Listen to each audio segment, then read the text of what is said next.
We are smack down in the middle of the week of love. Speaking of love, I've got somebody in the studio that I absolutely love. She is the latest evictee from Big Brother Titans. You may know her as Jenni O, and she's joining me today. Hi, girl. How you doing? I'm good. How are you today? My good sis, I did try. You understand? I'm trying, girl. Happy late Valentine's Day. Happy late Valentine's. How was your Valentine's? My Valentine's was it was good. I was relaxing. That was the self-love day that I needed. I really wanted to relax, and I got to relax. So yeah. I enjoyed it very well. It is essential. Relaxation, rest and relaxation. Yes. So welcome back to Lagos. Welcome back to Nigeria. Let's talk about your experience in the Big Brother Titans house. Girl, I feel like there was a lot going on in that house. First of all, there's so many characters. You already know Big Brother is like a combination of different kind of people. And then when you bring in different people from different backgrounds, from different countries and cultures, South Africa, Nigeria, all in one, there was a lot going on. How was it the experience for you? Honestly and truly speaking, I really enjoyed the experience. Yeah. It was a once-in-a-lifetime experience. Really? I don't think I will go and live in a house with 23 other people. Again. But I got to see a side of other people, and I got a glimpse of the South African culture, the food, the people. And South Africa, like, I really learned throughout this whole experience that there's so many cultures within South Africa. Yeah. It was interesting. Like, I never really knew that there were so many different cultures. And South Africa is like a big melting pot. It's a little bit like Nigeria when you think about it. And the crazy thing is, it's like, we literally have similar things. Like, our foods are similar. We just call them different things. I remember there was one time I introduced them to soaking gari. That week we were going through food scarcity in the house. We were going through food scarcity in the house, and I was like, well, let's soak gari, guys. And it's so funny because we made like 3 different versions of gari. I gave them the simple version, which is you put your ice block, your sugar, and put your water and call it a day. Yeah, me put milk in his. I think that's closest behavior. I think if you're putting milk in your gari, you should be behind bars, because what is that? And then I think KJ put salt and sugar in his, and then they literally tasted all 3. I was like, please, come on, taste. This is the simplicity. It's key. Major key. You understand? So I feel that. So you spoke about, obviously, meeting and learning how to live with, how to deal with different people. Yeah, so learning how to deal with different people, I think that was a take-home lesson. Just because one thing I learned throughout the show is that how I needed to control my emotions. I think I wore my heart on my sleeves. I was quick to react, and it came off a different way. That I wasn't trying to, came off a different light. But I did learn that not everything needs to be said.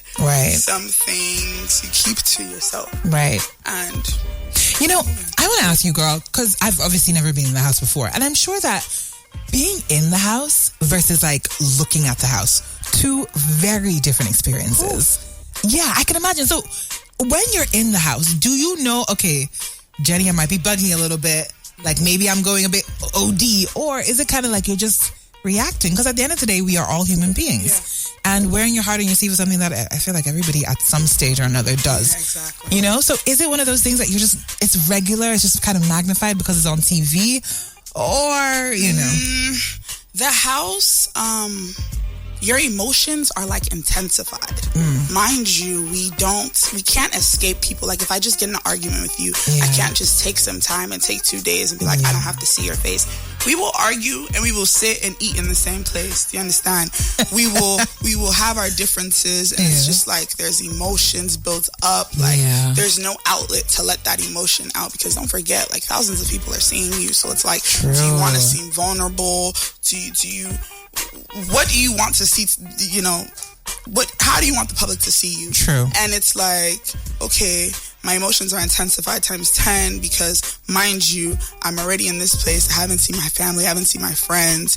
And then I'm trusting new people to be my friends. And it's like, oh my gosh. It's a lot. It's a game. So it's like, are you really my friend? Or are you really not? So then you have this, for me, I had this wall up, and I think with the wall being built up, it was almost as if I didn't really want to let people in because I was scared of getting hurt. Yeah. And it wasn't like, I think it ended up coming off as aggressive, but that wasn't my point. Like, my point was just like... Defense mechanism. Yeah, it was just a defense mechanism. I feel that. Do you feel like you were yourself in the house? I feel like I was 100% myself. I feel like I was 100% me.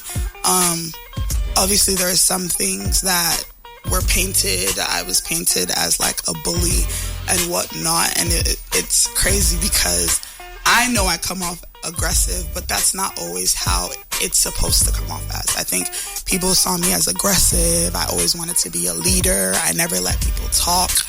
And it's crazy because it's just like, no, like, Jenni, like, I love people's opinions. I just like everything being in order. Right. So I think when I got into the house, it was almost like, okay, if things are looking like they're not in order, you know, just go ahead and take charge. But it wasn't like I was intentionally trying to push people out the way. Right. I think that's just how it came out. But I was 100% myself. Jenni O is going to speak her truth at all times. I like that. And that's definitely what happened. Absolutely. Speak your truth. Stand up for yourself. Let's talk about the other housemates, shall we? What's popping with them? Let's talk about them. Okay, so who are your favorites? Let's start positively. My favorites. So first thing is first. The first person I actually made a joke with in that house was Yvonne. We clicked automatically. I think the first day or the second day we made a promise to ourselves that even if we argue in this house, we're gonna talk about it. Period. That's it. I like her. I think she's cool. Yvonne is real. Nana, Black Boy, and Olivia. So those are the people that I gravitated towards. As well as even Tabang. Like, he is one of my faves. He is one of my faves just because that boy is small but mighty. Small I love that. But mighty. And also my partner, Melly. Like, that's like the male version of me. Like, we always really spoke our truth. And, I mean, it wasn't always looked at positively, but I think people don't always speak their truth, but we were one of those that were going to speak our truth, and that we could have used a different approach, but we just wanted to be sincere and genuine in everything we did. Absolutely. Least favorite housemates? Least favorite? Do I even want to give them the light? They know who they are. I feel like I don't even need to speak on them. There's no point in them being part of it. All right then. Period. Simple. What is one misconception that you feel that's, floating there outside around the internet, people's opinions? Yeah. What is one thing that you'd like to, use this as an opportunity to really just set the record straight? Because I'm sure upon leaving the house, checking your phone, seeing social media, there's a whole lot that's being said. And one thing about social media is it's easy to judge. It's easy to have an opinion when you're sitting behind a keyboard or sitting behind a phone and you don't actually know the person. And also another thing that is really important to note about Big Brother in particular is that, you see kind of like, I guess, what they want you to see, because no matter what, there's a way that things can be said or things can be recorded that I guess has the ability to shift the narrative, let's say. So, I think one big misconception was that I was a bully. Okay. And that I wasn't liked in the house because I was a bully. I think what gave that impression was that I was very outspoken and my tone is aggressive. I get that. I am a human being. I am not perfect, you all.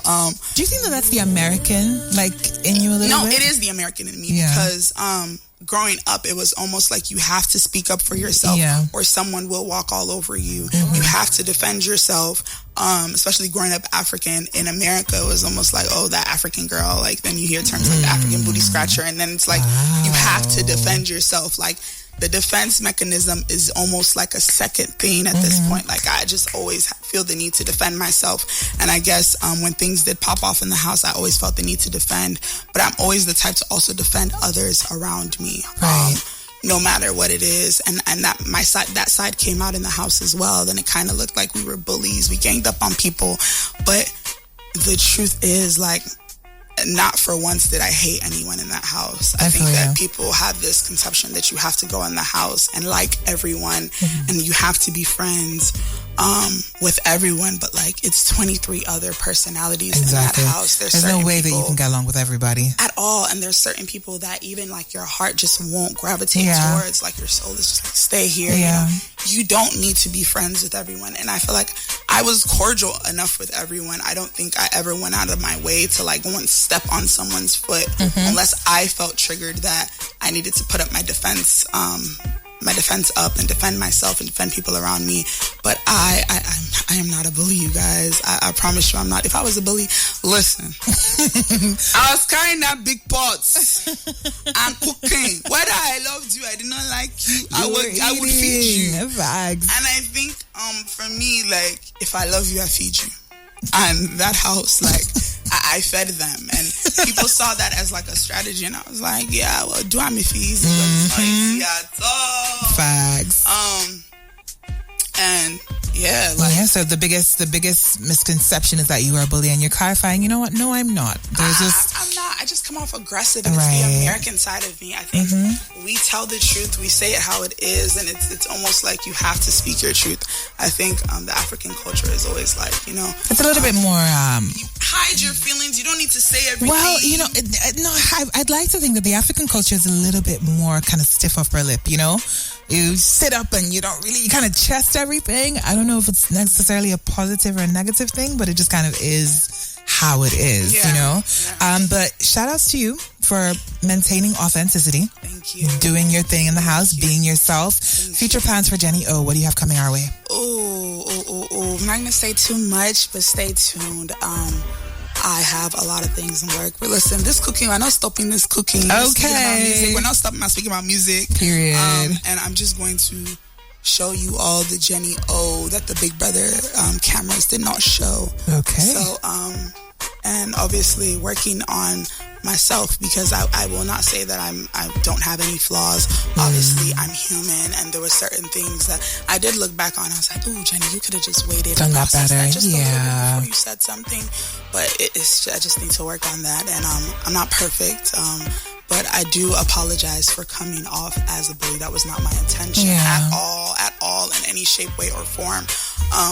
You know, I'm working on it. So listen, we're all work in progress. I think for me, the biggest step towards, you know, being a better version of yourself, myself, is accepting where I'm flawed. You know, that's literally step number one is acceptance, right? Yeah. That's what they say, right? So if you're able to come on national radio and say, listen, this is me and I made a mistake, I feel like that accountability alone should account for something, and that speaks volumes of your personality.